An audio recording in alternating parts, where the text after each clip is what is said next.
Cold steel shoes the devil's weight. Justice twisting in the hands of fate. America's shadows where secrets lie. Dr. Currie Myers cuts through the sky. America's criminologist calling you near. Tales of the law in the atmosphere. Echoes of crime breaking the chain. Truth rides a storm through the pain. And here's America's Criminologist, Dr. Currie Myers. Howdy, howdy, howdy. Welcome to America's Criminologist, another episode. I'm Dr. Currie Myers, retired Major County Sheriff, former Special Agent, State Trooper. Also spent 15 years in the world of academia, don't hold that against me, serving as a school dean and as a professor teaching criminology. This show, where we talk about crime, culture, and the foundations that sustain a civil society. I have a new book coming out in the spring of 2027. It's called The Rise of the Feral Man and the Return from Feral Man. As you know, I often talk about the elements of feral man, a wilding of humans has predominantly occurred really within the last decade or so. This is going to be a 2-volume examination of America's moral and cultural crisis. The first volume, Rise of Feral Man, explains how we lost our way.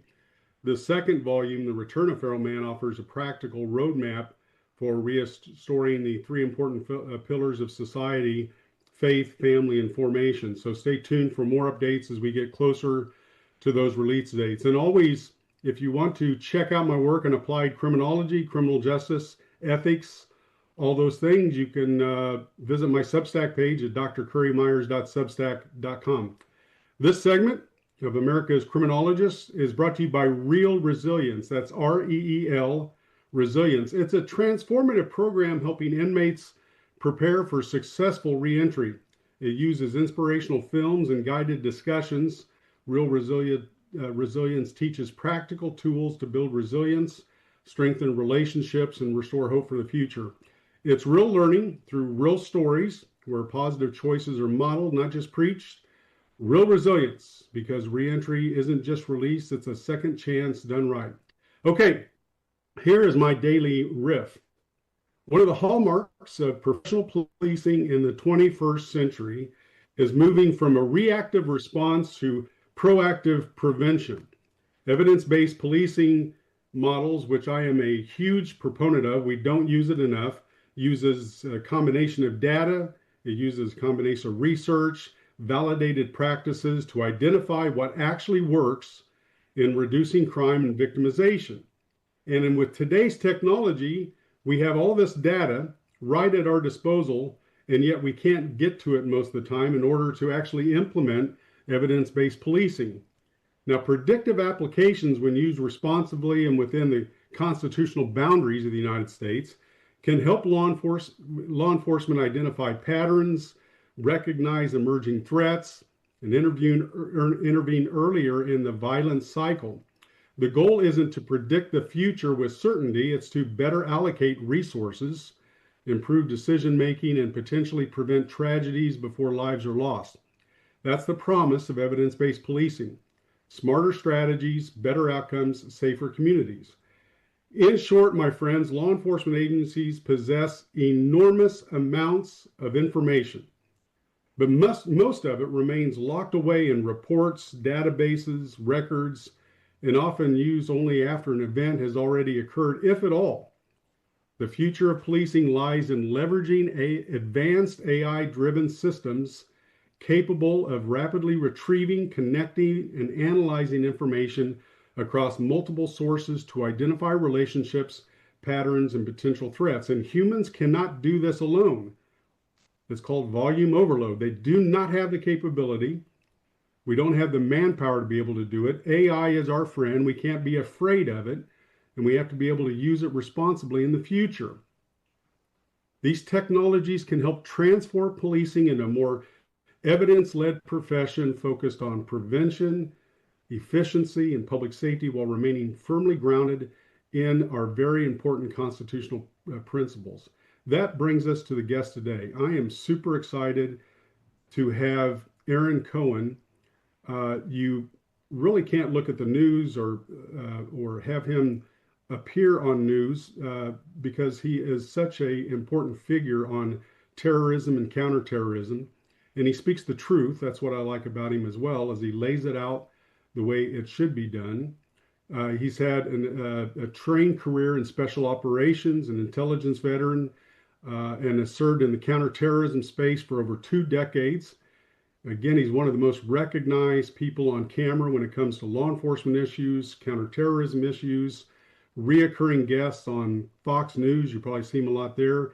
He was on I remember seeing him back on Larry King when he was on all the time in Larry King and as a reoccurring guest. He's also an actor. He's been in numerous films, and he's trained many Hollywood stars on self-defense and close quarter battle techniques. He's the CEO and founder of GIDEON AI. GIDEON is an intelligence platform designed to help law enforcement detect, assess, and prioritize potential lone actor threats, and really as well as large conspiracy threats, because a lot of these lone actors may be working with others, but the overall conspiracy is not known to them even. So there may be a network of 50 people when they think they may be working by themselves or with one other. And this is an important concept. It fits into the evidence-based policing model. And I am super stoked to have him on board. So Aaron, welcome to America's Criminologist. Thanks so much for taking the time. It's really an honor for me to have you on the show. Appreciate you having me on and letting me speak to your guests. It's not often I get a law enforcement professional that I get to speak with outside of the law enforcement space. So to be able to do it in the media world, it's refreshing. Grateful to be here. Thank you. Thank you so much. We try to, we have about 57 minutes, so we try to get fairly in depth, which I think is important. I do a lot of radio and television as a guest myself, and you can't talk with any kind of efficacy on programs like this in a 5 or 7 minute sound. We'll try and move it quick and hit these points here. Yeah. So Aaron, many Americans think terrorism and mass violence are primarily organized group activities, yet today we hear more and more about lone actors, and again, sometimes layered conspiracy threats. How has the threat environment changed over the past 20 years? So 20 years ago, the threat environment, in my opinion, was largely dominated by organizations. So you had Al-Qaeda, you had ISIS, obviously we're still dealing with them. You have foreign terrorist networks, street gangs, obviously coming from the sheriff's world with a large or major county where you're coming from. Here in Los Angeles, where I live, structured groups with leadership, financing, recruitment pipelines is how I describe it, and command and control mechanisms. And today, the center of gravity, in my opinion, has shifted dramatically towards the lone actor.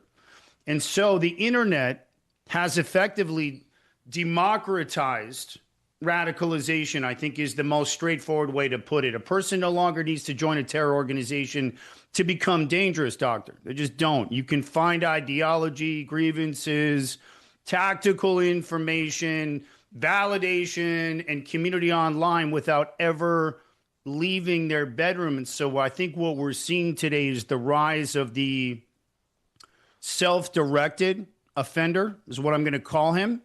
And these are individuals who may never receive orders from anyone. They radicalize themselves, they build their own narratives, and they develop their own grievances. And increasingly, they move from thought to action without traditional indicators that law enforcement was trained to look for 20 years ago. And so the challenge isn't that these individuals are invisible. I want to make that clear.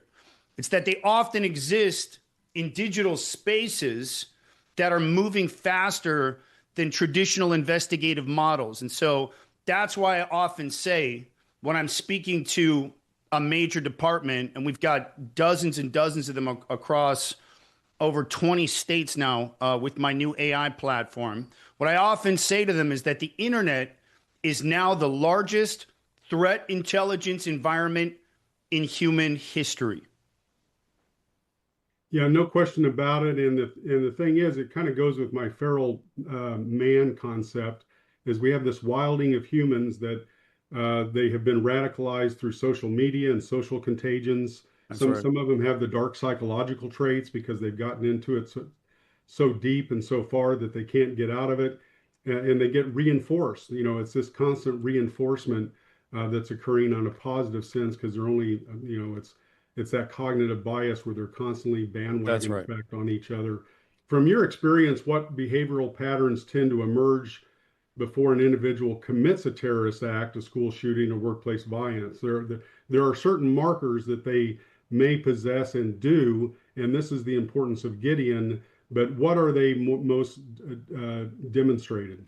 So it's a good question. I think the most important thing that the public needs to understand is that the attacks rarely emerge out of nowhere. The idea of the lightning bolt attack is absolute nonsense. It's a myth, and what we typically see is progression, and it starts with grievance. And something happens that the individual perceives as unfair, humiliating, maybe threatening, or I guess the word would be intolerable. And so that grievance becomes fixation. The fixation becomes ideation. And then the ideation becomes research. That's the pipeline. And then the research becomes what we call the preparation phase. And the preparation then becomes the leakage, which is what we're seeing, the manifestos. We just saw one the other day with a shooting in Montreal, in Côte-de-Neige.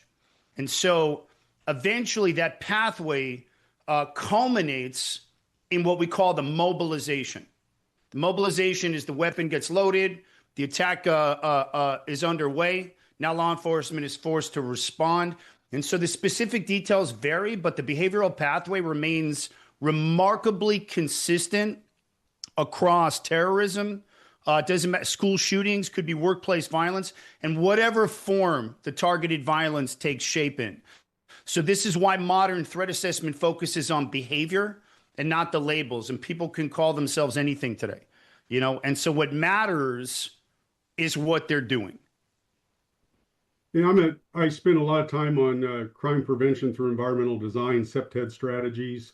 One of the failures of CPTED is that we do not do enough behavioral analysis within the CPTED model. I'm going to make a pretty good assumption that Gideon AI can even do a better job in helping with CPTED assessments moving forward on particular corporations, schools that are unique to a certain area, because not all schools are the same, not all businesses are the same, not all football stadiums are the same. They all have a unique identifying footprint and activity based on the culture around them, the size of the city, all those other markers that may be going on. Is AI more than just law enforcement, but can be helped in actually the build out and future safer spaces?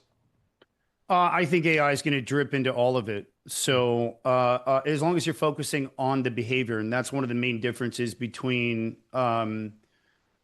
it's not one of the main differences. It's specifically how I built Gideon and what I designed it around, which is I'm not focusing on the ideology. I'm focusing on the behavior. The behavior doesn't care about the ideology, doesn't care whether you're an incel, whether you're a trans shooter, whether you're an Islamist. It doesn't care what you could be, a far left extremist, a far right extremist. The location doesn't matter either. So as long as you're following the behavioral pathway, what I laid out, you're going to catch the correct leakage. And we'll get into more of that as we kind of push through here, and I can sort of expand on that. Right. Let's talk about Gideon specifically. So what is it exactly for the average listener and viewer? What's the best way to explain Gideon? So Gideon is an AI-powered early warning intelligence platform designed to help law enforcement identify potential lone actor threats before violence occurs. That's the main definition of it. And the easiest way to think about it for your viewers, think about it as an early warning radar system. Most policing tools are built to investigate events after they've happened. Gideon's designed to identify behavioral indicators before the violence occurs. So, but I want to be clear, it doesn't replace investigators or detectives. It also doesn't replace threat assessment teams. It simply helps agencies identify signals that may otherwise go unseen. And so the goal here isn't prediction. The goal is earlier detection. That's the basic way to explain it. And how does the platform function operationally? Is it on the cloud? It has to be unique to a server at the organization? How do officers and detectives use it? Is it best served by an intelligence analyst using this? How does that kind of application work? So operationally, Gideon, there's no integration. It's its own server, and it sits on its own cloud-based setup. And what it basically does is it continuously analyzes publicly available online environments. Okay, so the platform is, again, looking for those behavioral indicators, but it's specifically for targeted violence pathways.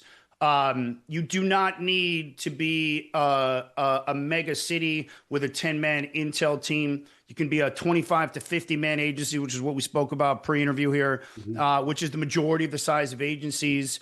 We're a force multiplier, and we've got thresholds to meet every budget and the challenge of these budgets. And so what Gideon does is it evaluates the patterns rather than isolated statements. This part's important, and it evaluates escalation.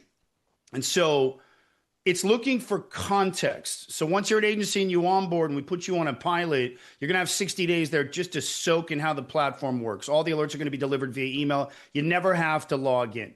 So Gideon is going to be a 24/7 operator online, hunting and evaluating context. There's no keywords associated here. And when we find behavior that hits a certain threshold, the platform then generates an alert for review. Someone on our team, a human analyst, will then assess the information. We'll add context if needed, and then we'll begin to look for attribution. And without attribution, it's passive. You got nothing. Intel is only as good as the location. But the problem with the internet is that it's the largest anonymous threat intelligence environment. So ultimately, law enforcement, once we get attribution, will decide whether further assessment is warranted. And the key point is that there's a human that remains in the loop at every stage. And then what we'll do is we'll push that out to our network of partner agencies. After we've routed it to the correct agency, it may go to a fusion center, may go to a real-time crime center, it may go directly to that agency, or there's no location or attribution or not enough exigence for the platform to give us an emergency disclosure or one of our partner agencies an emergency disclosure. Then we'll go ahead and push it to the FBI by default. We'll let it sit on their lap, and then they come in and take a crack at it. But the point is that we're able to surface a tremendous amount of exigent posts with very imminent threat language and get it to the correct jurisdiction in under an hour, which is unheard of. And so open source intelligence, nothing classified on here. We're not going into any private chat groups. If it's not online publicly, we're not interested. By the way, these guys aren't hiding. This isn't ISIS, 2003 or 4. And so that's basically how the platform operates and how the mechanism functions in a nutshell. And you mentioned fusion centers. So for the average person, they may not know, there's fusion centers in regions throughout the United States to help gain intelligence, identify intelligence, share information, intelligence back and forth. Quite frankly, a lot of it's historic and out of date because it's only. Well, they're relying on tips. Yeah, it's going to rely. So on without that. tips, the fusion centers are dead in the water. In fact, most law enforcement relies on tips. Exactly, that's exactly right. So my operational goal with the whole platform here is to move the response time farther upstream. So right now, law enforcement is positioned to be able to respond to an attack. And the training has gotten better than ever. I spent 20 years in the training business. When I got out of the Israeli Special Forces, I was training SWAT teams for 15 years. So having been on the reactive side of this thing, I was like, there's got to be a better way to do this. So by looking at the AI, looking at all the data from the Secret Service and the FBI in Israel, so there's got to be a way to operationalize all of the data from all these past lone actor attacks. So the goal is just to move the response time further up the timeline, left of boom. It's a little cliche, but it's the term. But the fact is that, again, the internet is the largest battlefield today. If you're not in that space, you're reacting. But we can do so much better than that. And so now we are. We've moved the timeline up, and we're getting agencies signal for the first time in the history of public safety. So I can spend hours talking about this. It's a very exciting time to be in this space, to really lead with this now what I'm calling intelligence-based policing. It's kind of what I'm framing it as. Yeah, no, it could be something as new as the advent of DNA. I mean, that's how important what you're working on I agree. can be. I I agree. mean, it's a I major agree. threshold. And you mentioned behavioral ontology, which is that, it's that relation side, human action, behaviors, those kinds of things. But law enforcement also has volumes and volumes of intel inside dead reports that they're not able to access because Right. does your system, can it go in and cultivate that information out as well as doing the behavior ontology side? So it's an interesting question. We can't take what's in their data, Mm-hmm. but let me back it up a little bit. So Israel learned something really. I want to talk about the ontology. It's an important piece that you hit there. Israel learned something very important through decades of counterterrorism operations. Behavior, it matters the most, and I know we hit this for a bit, but people become obsessed with the ideology. The ideology alone is a very poor predictor of violence. I want to be clear about that. Many people hold extreme views, but they never commit crimes. And so the more important question, in my opinion, and what the ontology of the engine is built on is the individual escalating? Are they becoming fixated? Are they researching attacks? And if you look at the data, over 85% of these attackers that we've seen just over the last couple of years have leaked something. I think it's over 80 something percent. Are they mobilizing?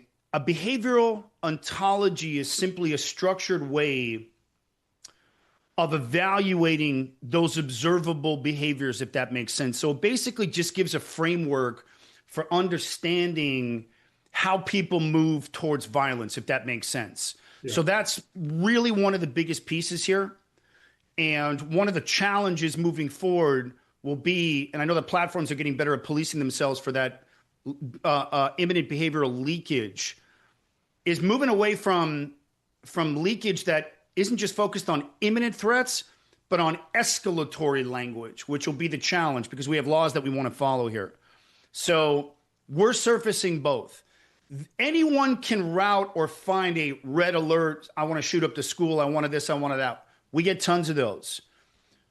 But the real intel, in my opinion, lies in the escalation language, which is farther upstream. It's farther away from the mobilization cycle. And so that's my goal. My goal is to get as many agencies, thousands of them, to understand what that escalation language looks like, because the goal of the platform is early contact. Whether it's a wellness check, it doesn't matter. It's early contact. Early contact creates friction. Friction disrupts pathway. And the sooner you can get it or farther away from that imminent last post where I'm going to go shoot up the school, which may be too late, how do we get them earlier in the cycle as they're escalating before that mobilization language? So that's going to be the future as we kind of move this thing out and continue to build it out. And as the AI gets smarter, it's exciting to see it getting better, which it is. And you mentioned force multiplier. We have diminished ranks, especially in larger blue cities where it may take us decades to make up for the loss of officers that have occurred either through retirements, early retirements, just quitting, or purposeful reduction in force that's been done by leftist mayors and people like that. This is an important component as a force multiplier. You mentioned it earlier. Just how important of a role does it play in adding to the manpower? If I'm a police chief of a 50-person department in a city of about 30,000, how can this play a role in force multiplication for my team? So what you're asking is agencies that are struggling with the staffing shortages right now due to all the political fallout. Correct. It's a good question. I think that the reality is that most agencies are being asked to do more with fewer people. I think we both agree. And at the same time, the problem is that the threat environment is expanding. So 10 years ago, an investigator wasn't expected to monitor dozens of social media platforms and forums and online communities. And today, that's part of the actual environment. So the challenge is scale, right? So no agency can hire enough analysts to manually review the entire internet. So technology becomes a core force multiplier, in my opinion. And so not only will we be able to, our platforms like GIDEON able to help fill those gaps. But I think the goal and what we've been able to do here, and we've got several universities, we've got several small colleges. The goal is helping that small intelligence team or small agency with no intelligence team who's never even submitted an emergency disclosure to a platform based on an exigent post that was surfaced and that we may have forwarded to them. It gives them the ability for that team to function like a much larger one. So the best analogy, I think, is radar. Pilots still fly planes. Radar simply helps them see farther. I built Gideon to serve a similar purpose, if that makes sense. Mm-hmm. So we're able to act as a force multiplier for agencies who may have 15 sworn, tiny jurisdiction, maybe 1 or 2 deputies or officers on duty. And so just having access to the platform is putting these tiny departments upstream, and we're able to build them accordingly so it doesn't strain their budget. But the fact is if you look at the statistical data, these lone actors are popping off everywhere. This is not a large city problem, is what I'm trying to say. Exactly. These are popping off everywhere. Look at all the ones that just got arrested on the FIFA. Everywhere. They Everywhere. were Nebraska, Right. Oklahoma. I mean, they were, it's smaller, and they're going to hide. The interesting part that you have, as you were talking a lot about the terrorism component, but criminals are known for leakage as well. So this could play a role not only in terrorism threats, but understanding transnational crime, other crime that's occurring. Gideon could be used for those purposes as well, to find out criminality, correct? Not just terrorism. Yeah, well, yeah, it's a good point. The model of the AI can certainly be oriented everywhere, but at the moment, Gideon is purely a counterterrorism platform built and designed for lone actor interdiction. The reason why is because that's my background, but I can assure you that we're seeing things involving internet crimes against children, which is connected to the larger transnational criminal syndicates out there. So there's definitely room to be able to expand the operational scope. But for now, we're focusing on that lone actor terrorism because that, in my opinion, is the imminent threat right now that just seems out of control, that agencies can't put their finger on because they don't know that Gideon exists yet. But they're learning fast, and we're expanding quickly. So we're probably one of the fastest growing law enforcement tech verticals in the world right now, as far as getting to agencies. The word is spreading. Cops, they talk. Oh yeah. So the word is spreading. Once they like something, they like it. Well, what do they say? The only thing that cops hate more than change is what? Something new. Something new. Yeah. So you got to really make this simple for them, and we've done that. So it's spreading quickly, and we're able to really. They're very impressed once they're on the platform and seeing what's upstream. It's just it's a completely new world they're seeing that they had no idea existed. But ICAC and the rest of it's coming soon. Yeah, Aaron, can you stay for our second segment coming up? Sure. All right, we'll be right back with Aaron Cohen. Very interesting topic on the use of Gideon. You're listening to America's Criminologist. We'll continue right after this commercial break.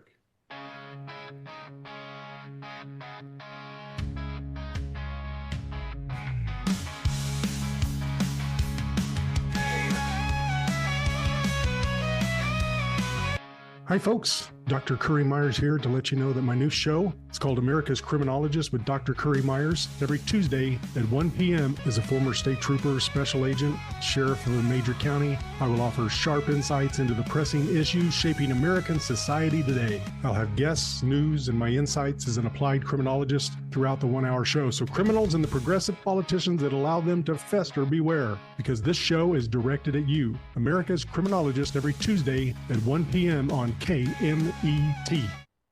Hello, listeners. This is Christopher from The Christopher Show. Hey, if you missed one of our shows here at KMET, don't worry about it. You can go to our webpage, and that's KMET1490am.com. Go to the homepage, click on the SoundCloud tab, and hear any show anytime you want. Take KMET Radio with you everywhere you go by downloading the new updated free iPhone, Android phone, and tablet remote app found in the Apple App Store or Google Play Store. Listen live to your favorite shows on all of your remote devices. Information can be found on the KMET Radio website at KMET1490am.com. That web address again, KMET1490am.com. Download your free new KMET remote app today. Go to the Apple App Store or Google Play Store for your free new KMET Radio remote mobile app today. We're chatting with our guest, always safety first, 811 Megaphone Man. Call 811 before you dig. You never stray from your mission of letting homeowners, landscapers, and excavators know you should always call 811 before you dig. Call 811. Call for both small and big jobs. And 2 working days in advance? 811. Any parting words? And I'm guessing they will be. Call 811 before you dig. Brought to you by Southwest Gas. 811. As you know, I've been talking about standing up for our country, doing something. These big box stores stayed open while the little guys closed. Will our voices be heard? Does voting with our dollars work? PatriotSwitch.com gives patriots the power to walk away from the big box stores forever. Stop supporting the enemies of freedom now. That's why PatriotSwitch.com was created. For those who support America, PatriotSwitch.com. Hey, my friends, this is Dr. Currie Myers, America's Criminologist. I have a new sponsor for my show named Real Resilience. That's REEL, a transformative program helping inmates prepare for successful reentry.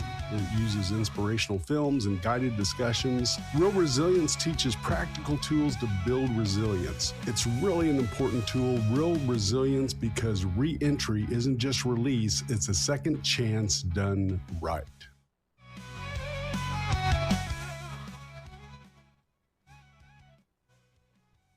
All right, welcome back to America's Criminologist. Don't forget to check out my work on Substack at drcurriemyers.substack.com. We're joined by Aaron Cohen discussing GIDEON, a threat detection platform designed to help law enforcement identify potential lone actor threats before violence occurs. Aaron is the CEO and founder of the organization. Okay, Aaron, let's talk a little bit about some critics who like to label this stuff pre-crime. That word gets out. I think that pre-crime, the Minority Reports stands out for civil libertarians. How does one address those kinds of critics and let them know that, like anything, boundaries are important, and this will have boundaries as well? So it's an important question. I think the biggest misunderstanding that people hear when they hear the word predictive and assume we're trying to predict the future. We're not. We're detecting behavior, and there's a very big difference. We're not identifying people who might someday commit a crime. There's no halos here. This isn't Steven Spielberg. It's not Tom Cruise. That was a film. This is in 1984. We're identifying, I want to make it clear, publicly observable behaviors that research has repeatedly associated with violent pathways. We've taken over 35 years of data from the Secret Service and the FBI, and all we've done is operationalize it to look for the same exact behavior. In fact, GIDEON is comprised and built, the core of the wet engine, of over 100 threat behaviors specifically associated with violence. And so, to be clear, law enforcement does this every day. You would know this. Threat assessment teams already do this every day. School threat assessment teams already do this every day. We're simply helping law enforcement identify information earlier and at scale. And I tell people this isn't Minority Report. This is behavioral threat assessment supported by technology. Very different things. Let's look at something like the 9/11 attacks. There was leakage being done by those attackers. There was leakage. It was law enforcement stopped some of them for violations of law. They were taking some classes in how to fly airplanes, not land them, but fly airplanes. Would your system have been able to help identify that kind of leakage, to be able to prevent that kind of event? Not back in 2001, because the internet was still Yeah, I mean in today's system where they would be kind of doing the same thing, would this be a process that would be caught easier with your system? I agree that any terrorism that happens today, there's some type of leakage online. So to directly answer your question, if there was a 9/11 style attack, which I don't think is what today's generation of terrorism is going to look like. Again, all of the radicalization is happening digitally. Most of the radicalization is not ideological. So this isn't pre-9/11 Islamists with their grievances towards the White House and the old, get America out of the Middle East. But regardless of the ideology, there is leakage. There's always leakage. The DC shooter posted a manifesto. The Minneapolis shooter posted a 10-minute tactical video online with all the magazines with Trump written on them and on the tactical gear. The shooter that we just saw in Cote-de-Neige in Montreal, 100-page manifesto. So the reason why all of this material is catchable, and the reason why a platform like GIDEON is able to grab it, is because today, due to the internet and the thousands of bot farms being put out there by China and Iran and Turkey, which is designed to tear Americans apart, tear America's relations from Israel apart, infuse us with all of these other radical ideologies on both sides of the political spectrum. Think about that. Our enemies, and I'm not going to get conspiracy here, have already fired shots into our country without having stepped foot here. Right. They're able to spike the comments section of these posts and cause them to shoot up to the top of those algorithms, which creates the rage bait. And then the media platforms or the social media platforms reward rage, not facts. And that's what's pulling this country apart. And so all of that material is being posted. Most of it's being posted long before the manifesto, and it's being posted in the form of grievance. It's being posted in the form of ideation. I'll give you an example. Suicide ideation is one of the major early warning radar blips that GIDEON is hunting. The reason why is because today's lone actor, the goal is not homicide. If you think about what they statistically do to themselves after they've opened fire and the bodies are dead on the ground, what ends up happening the moment that attack team or law enforcement unit makes entry? By the time they get to them, they end up doing what? They end up killing themselves. Mm-hmm. They end up killing themselves. And the reason why is because homicide was never the goal. Suicide was always the goal. Homicide was just a way to give meaning to their own self-destruction. So suicide ideation is one of the critical early warning intel nuggets. And that's what GIDEON is hunting systematically.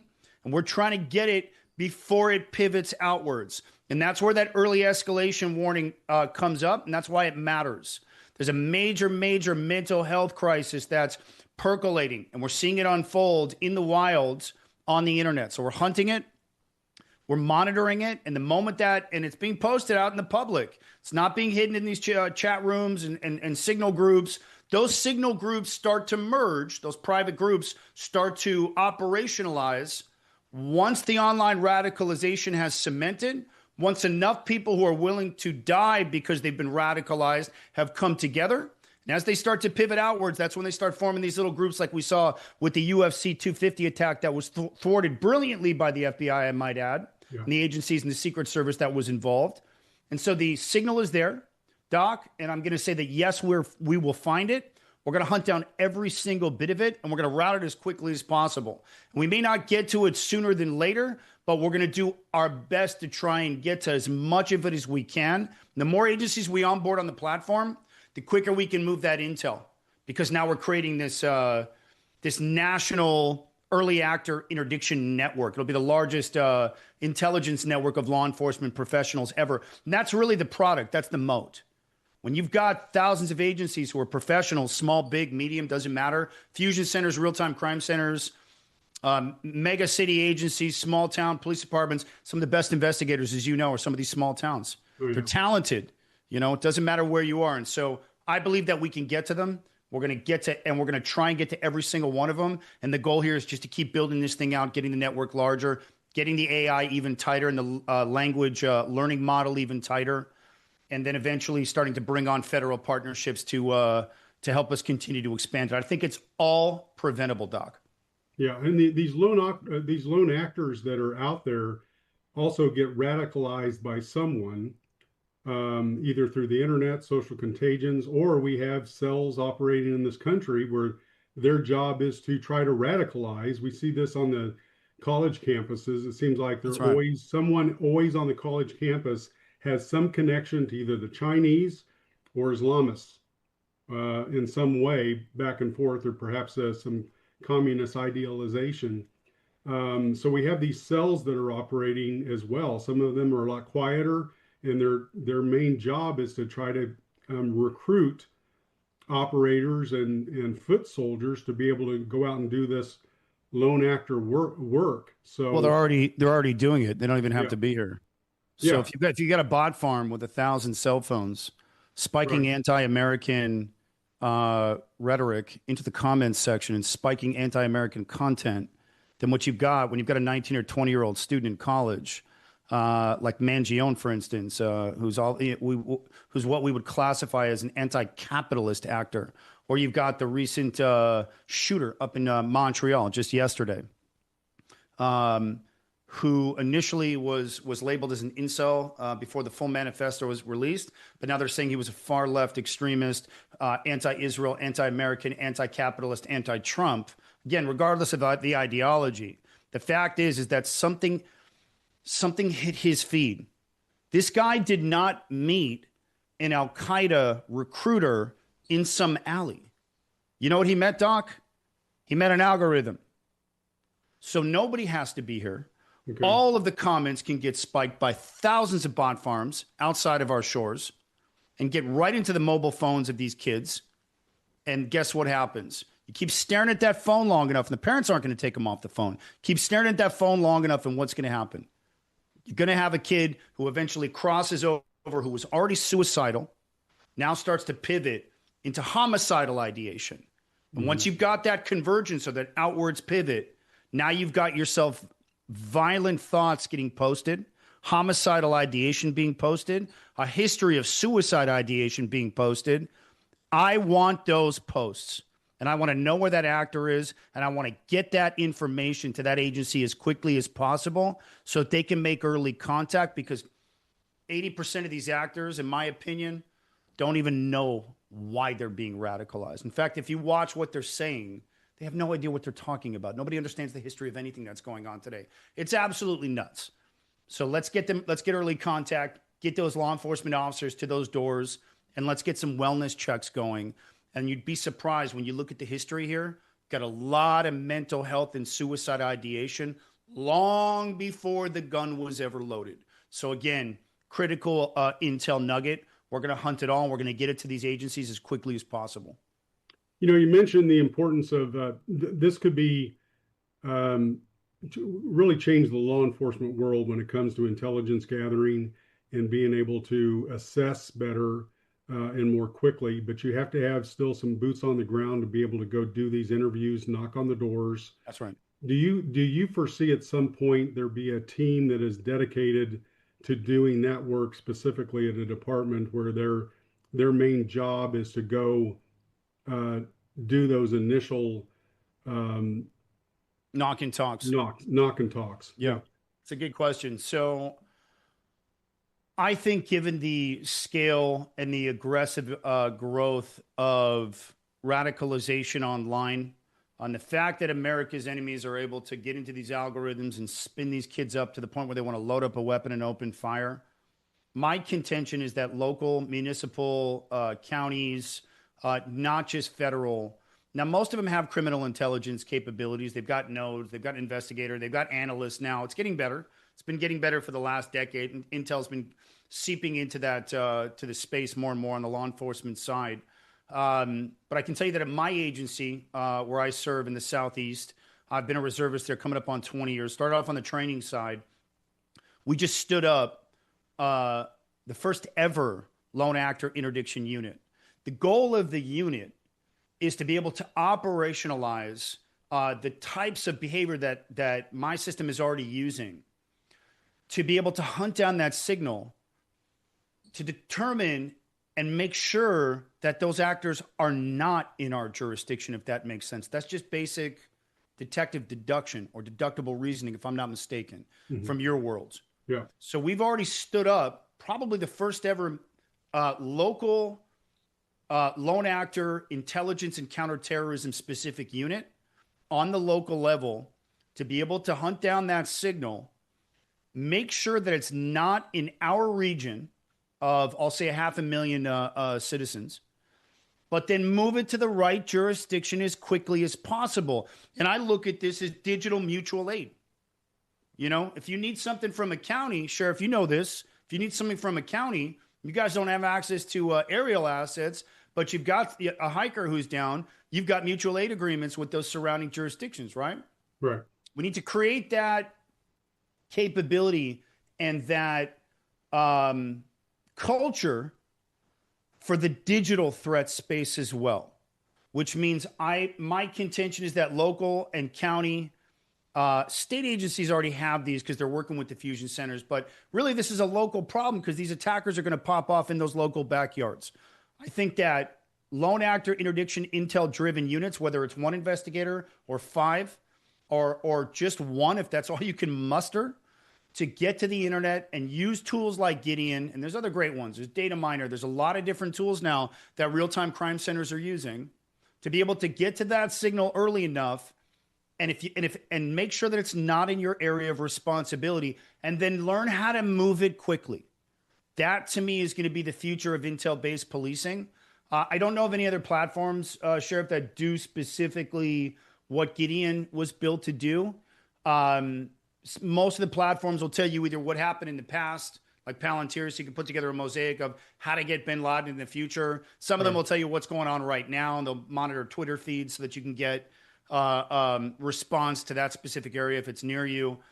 I believe that we're the only platform that's actively trying to tell you who someone is becoming.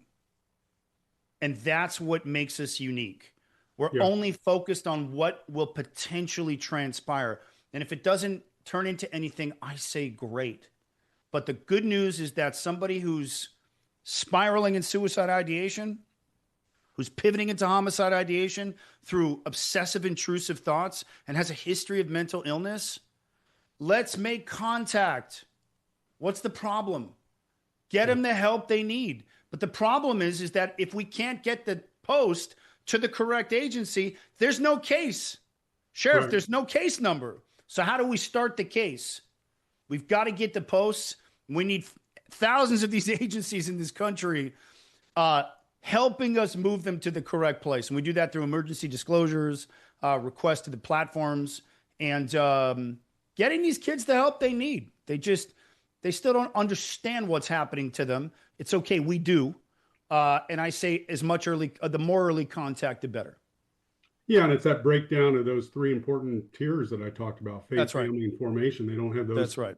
They haven't been formed correctly. They don't have a family life, and they don't have a faith life. So and their networks are online. Honestly, you've got a whole generation of kids. It's different than you and I. I mean, their entire community is happening on Discord now. It's happening on Reddit.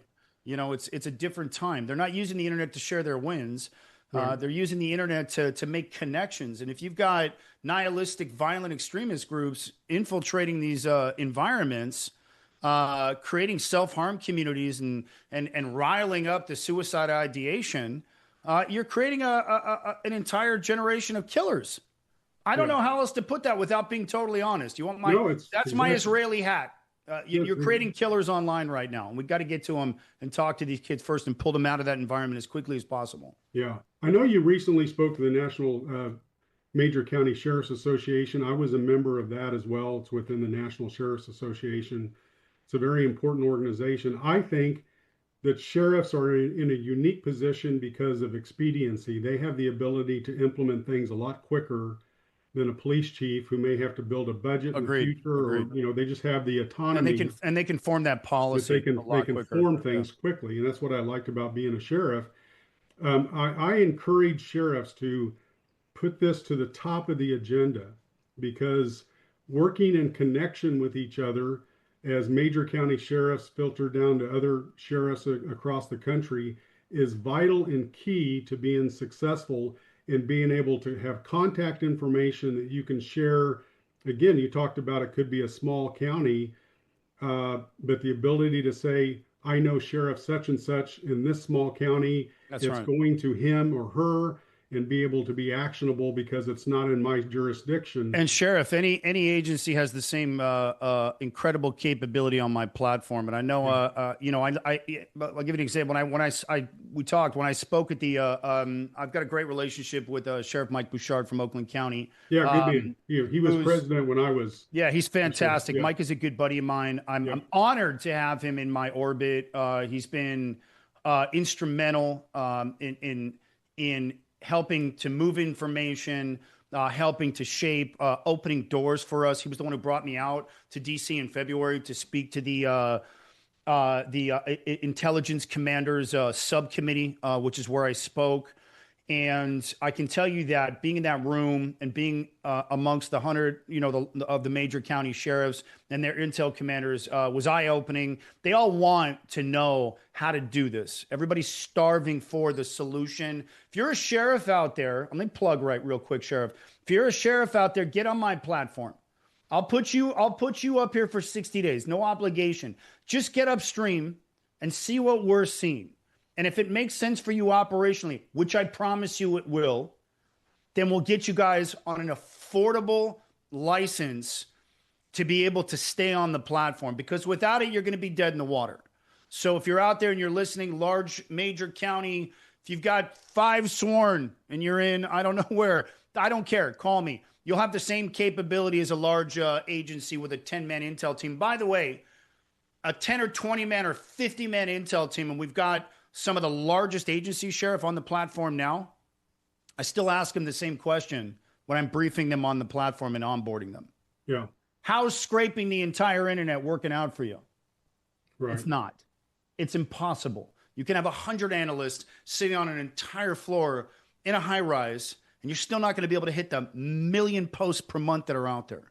So we've got to use the technology, but we've got to have the agencies partnered so that they can get into the network and create the first ever lone actor national early warning network, which is really my vision of the platform.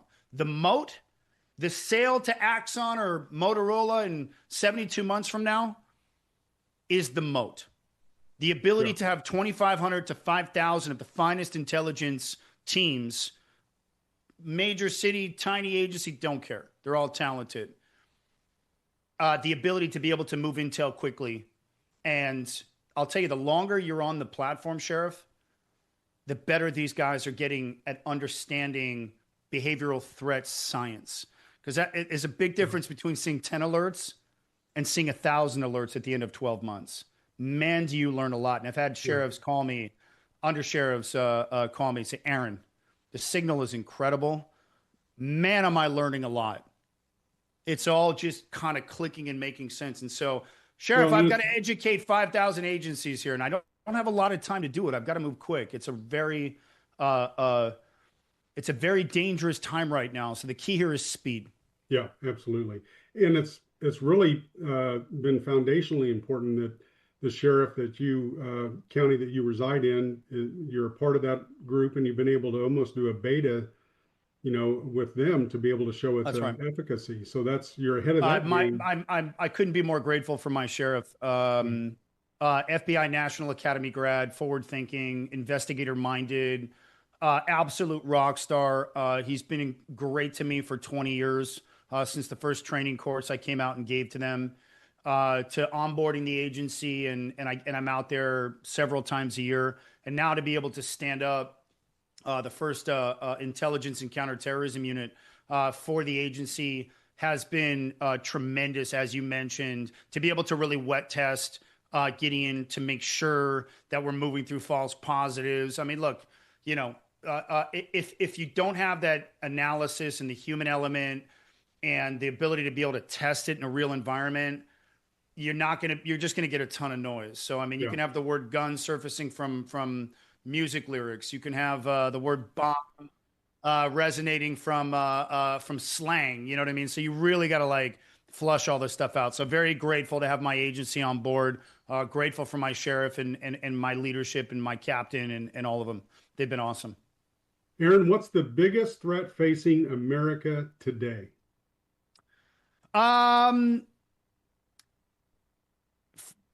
For decades, we've invested heavily in systems designed to respond after violence. It's important. It'll always be, but the internet has changed the threat landscape. And today, attackers leave a behavioral trail before they mobilize. And so the opportunity for public safety is learning how to identify that trail. The biggest threat today is the internet. It's the largest threat intelligence environment in the world. If you're law enforcement, you've got to start orienting towards that threat space, but it's doable. Coming from Israel, I can tell you, creativeness is the key to solve all problems. And that's what we're doing. Join my network and let's stop the next one together. So important. Is there any way people can follow your work, Aaron? Yeah, you can. If you guys are interested, if there's any law enforcement out there listening to me, you want to get on a pilot, just get me on LinkedIn. Just DM me directly, and I'll have the head of my agency partnerships reach out to you guys. We'll get you on a platform super quick. LinkedIn, Aaron Cohen, get me up there, and I'll communicate with you directly. No ego. Just ping me, and we'll get you guys set up and on the platform and upstream immediately. And I look forward to you guys reaching out. Aaron, this is one of the most important concepts in law enforcement in recent history. I thank you very much for coming on the show and being a part of it and sharing your mission with us. So thank you very much for coming on. Sheriff, I appreciate you. Thank you for having me. And I'm sure we'll talk again soon. Sounds good, folks. We're going to share some case studies soon. Yeah, that'd be great. So, folks, thanks so much for watching the show. Check out Aaron's work if you're law enforcement following, and check out my work at drcurriemyers.substack.com. Stay safe, and we will see you next week. Just